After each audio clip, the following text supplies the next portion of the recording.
Tony was talking about how Elliott told both Tony and Anthony that it was an open competition. It was, don't even focus on who's starting the role. It's just go out there and play your football. How have you seen those two approach that coming into spring? It's been positive, and it really started, in winter conditioning, just splitting reps pretty evenly with the first and second group and getting those reps. But it's been positive from both. Both had really, really good approaches, just approaching their game, focusing on what they need to get better at, and also it's competition breeds greatness, so they're pushing each other, which is great. I know you guys weren't sure that Tony Muskett could even participate in spring coming in from that, but seeing him and how far he's come, what has kind of stood out about him in spring? Yeah, I mean, this guy, he killed the rehab process, right, to get back for this spring. That was kind of his goal, and he set his goal and made it, and he's out here, and he started a little bit slow, but it's new movements for him. He's got obviously repaired shoulder, so his improvement's been really good since the start of spring. And with AC, how difficult is it coaching someone that you have to kind of toe the line? You don't want to lose what he has. Yep. And that moxie that he has, but you also don't want him to kind of put his whole body on the line every single time and get hurt. Yeah, it's a fine line. You got to coach him to the line, and he's got to understand that there is a line there, and we don't want to take away what's great, what makes you great, but also we got to grow and mature, and he wants to get to the next level, and at the next level, that's how they work. So it's been good. It's been really good this spring to see him kind of toe that line and take steps to mature. Coach Anthony, go ahead, Jackie. My final question is, Anthony was saying they took a trip to Florida and had that practice with about 13 guys. Do you feel like he's taken ownership more of that maturity and his leadership role and kind of getting guys like that? And have you seen it kind of go on the field and seeing a difference? Yeah, that trip, they coordinated that. It's always good when, they got a week off and they want to hang out together. Not only hang out together, they want to, get some work in together.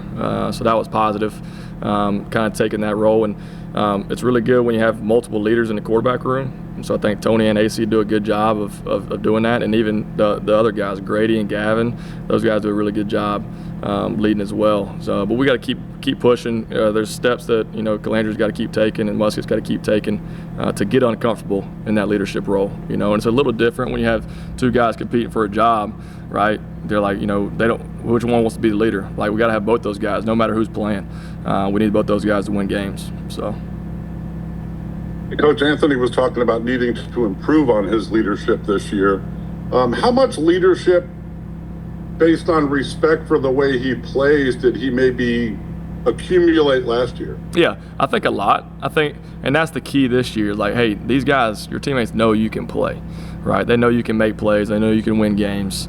They know you can play football, right? Okay, can they respect you? Can they respect your work? Can they respect your work ethic? Can they respect your academic strategy and how you work on the academic side of grounds? Like, can they respect your everyday process? And that's kind of what we've been working through. Like, hey, it's good to be likable, but, from likable as a leader, you don't want to be likable, you want to be respected in that sense. So last year everybody loved AC, right, because it's play. Right, we're taking that next step. You're like, hey, can this guy lead a locker room? Same thing with Tony. Can you be respected? Because it's not always about being liked. You've got this. This sounds ridiculous, but this Brett Favre kind of mentality that he could hit a moving shoebox from 50 yards away, and all that stuff. That leads to fantastic plays and mistakes. How much do you have to live with that? Yeah, I think some. I think, when you're watching, like, you're reviewing practice tape or game tape, there are some things like, hey, you got to be realistic, in your confidence. Like, I want you really, really high confidence in towing that line, but you also got to be realistic. Like, when can we make this throw? When can we not? Because at the end of the day, we try to simplify the position. Hey, move the offense down the field in the end zone, right? That's your job at the end of the day. And there's many, many ways to do it. Many different ways to do it. Can we do that effectively without turning the ball over? He's grown in that, even from practice one. He's grown in that this spring. Thank you. Yep. Hey Taylor, just on Tony's play last year, what did you guys like the most about the way he played? Right, some really good moments leading you guys to a win at Carolina. Yep. What did you like about the way he played, and what are things you wanted to see him improve upon this spring? Yeah, he's a gritty guy, right? Super fundamental, Mr. Fundamental. He's going to grade out 100% technique every day. it was tough because he was in some of the best shape of his life, going into Tennessee, and then the shoulder injury, and then he comes back and he's not 100% the rest of the year with that deal, and that's with a quarterback, even if it's not your throwing shoulder, I mean that thing's moving too, right? And you got to sit in there and take some hits and deliver the ball. But again, like the way he protected the football, again, like the way he moved the offense down the field to score touchdowns, and at the end of the day, that's what it's about. So. And the relationship between Calandria and Muskett seems like it's pretty good. Is that unique when you got two guys vying for the same job, and they seem to be, they get along, encourage each other? Is that our view? Is that realistic? How do you kind of see it? I think it's pretty realistic. How we see it, I'm like, hey, you want if you're AC, you want Tony to go out there every day and kill it, right? Do really, really good, because that's just going to raise my level of play, right? Same thing with Tony. You want AC to succeed on the practice field, because that's just going to raise my level of play when I go out there. So I got to meet that standard. And then it just keeps going upwards. It's an upward staircase. And that's kind of how they viewed it this spring. It's been good to see. And then just on Gavin, he started games at New Mexico State. What do you guys like about him, and what have you seen from him this spring? Yeah, I mean, super powerful, big, long guy.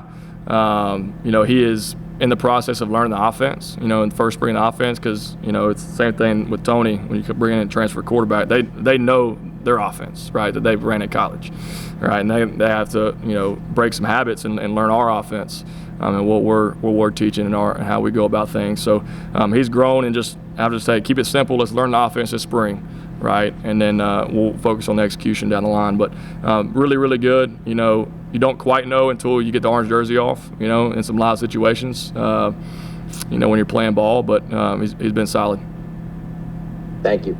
Hey, Coach, it's Mike from Richmond. I'm curious, big picture, in this transfer portal era, when you have a competition, particularly at quarterback, there are places where kids, if they're not the starter, they're in the portal the next day. Do you have to manage that side of it and maybe let competitions play out a little bit longer to, avoid that window, if you will? Yeah, sure. I mean, it's a different day and age with the portal, but we're going to coach our guys hard in the same way, because we can't change our coaching, right? We got to coach them hard. So if, again, and like you said, with the timetable, we're going to compete this spring, we're going to compete in the fall, and we'll make a decision when the time comes. But it is a little bit different nowadays with the portal, and especially with the quarterback position, because there's only one out there at a time. But you saw it last year. You need multiple to win games, right? Those injuries happen, and we, I thought we built some really good depth this spring. We need multiple guys that can go out there and win games in ACC. Both of your guys indicated to us that they're kind of committed to this program no matter how it shakes out. How confident are you in that, and in kind of the scene you're in college football where outside people can sometimes influence that? Yeah, and I'm really, really confident in those two guys. And all our guys sticking around. I think we create a process around here that our guys like. They like how we coach. They like how we go about things. And at the end of the day, all right, if these guys are comfortable where they are, that's somewhere they want to be, right? And then Tony's got 1 year left. This is his go round, and he's just enjoying that ride and trying to push AC and trying to push himself too, to again go out on the right note. And then with AC, he's got 3 years left. He's got a lot of growth and development to do. Even Tony does with 1 year left. We can all get better, but it's a little bit different. Thank you. Yep. Hey Taylor, knowing that you weren't going to name a starter at the end of spring practice, where did you want to be with both of those guys, and Anthony and Tony, and kind of how close do you think you are to that point?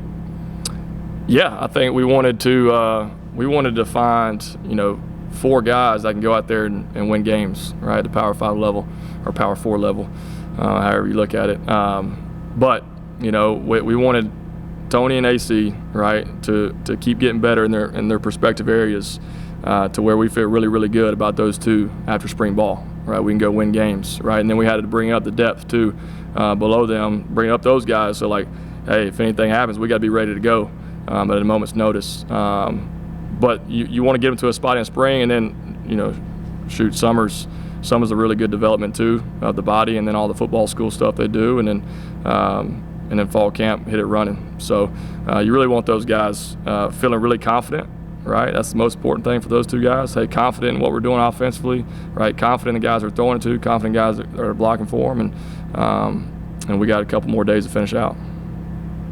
You mentioned how important the summer is. Do you, like, after spring ball's over, do you kind of give, action points for those guys to kind of look at in the off season, or is it kind of just up to them? No, we do some things. Mostly they're with the strength coaches, and here and there when we're in the office, we'll get an hour a week here and there with some football school stuff, and it's real base. It's just keeping their minds fresh on our scheme, and then on football IQ stuff defensively. But there are some things that we do some touch point things when we're on vacation. But it's good to get away from it a little bit, right? Because it can't be all the time.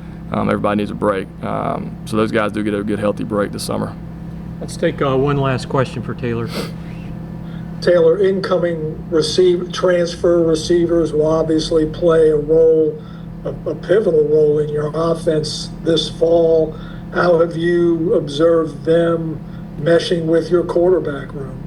Yeah, it's been that's been a key point of the spring, right? We've added 3 guys, mid-year guys, and then even a freshman mid-year guy and Cam Courtney to that room, right? So there's a lot of new faces in that room this spring.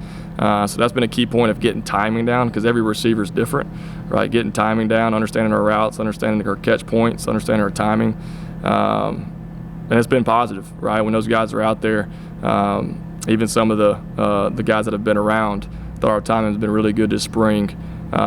Being in the right spots, trusting that process, and everybody knows there's, number 4, Malik Washington, he caught 110 balls we threw last year, right? And that production's got to come from somewhere. So we're again spreading the ball all over the field this spring to those guys at different positions, and again it's a learning curve for those guys too. They know an offense, right? And they got to come in and learn our offense. So it's been really positive.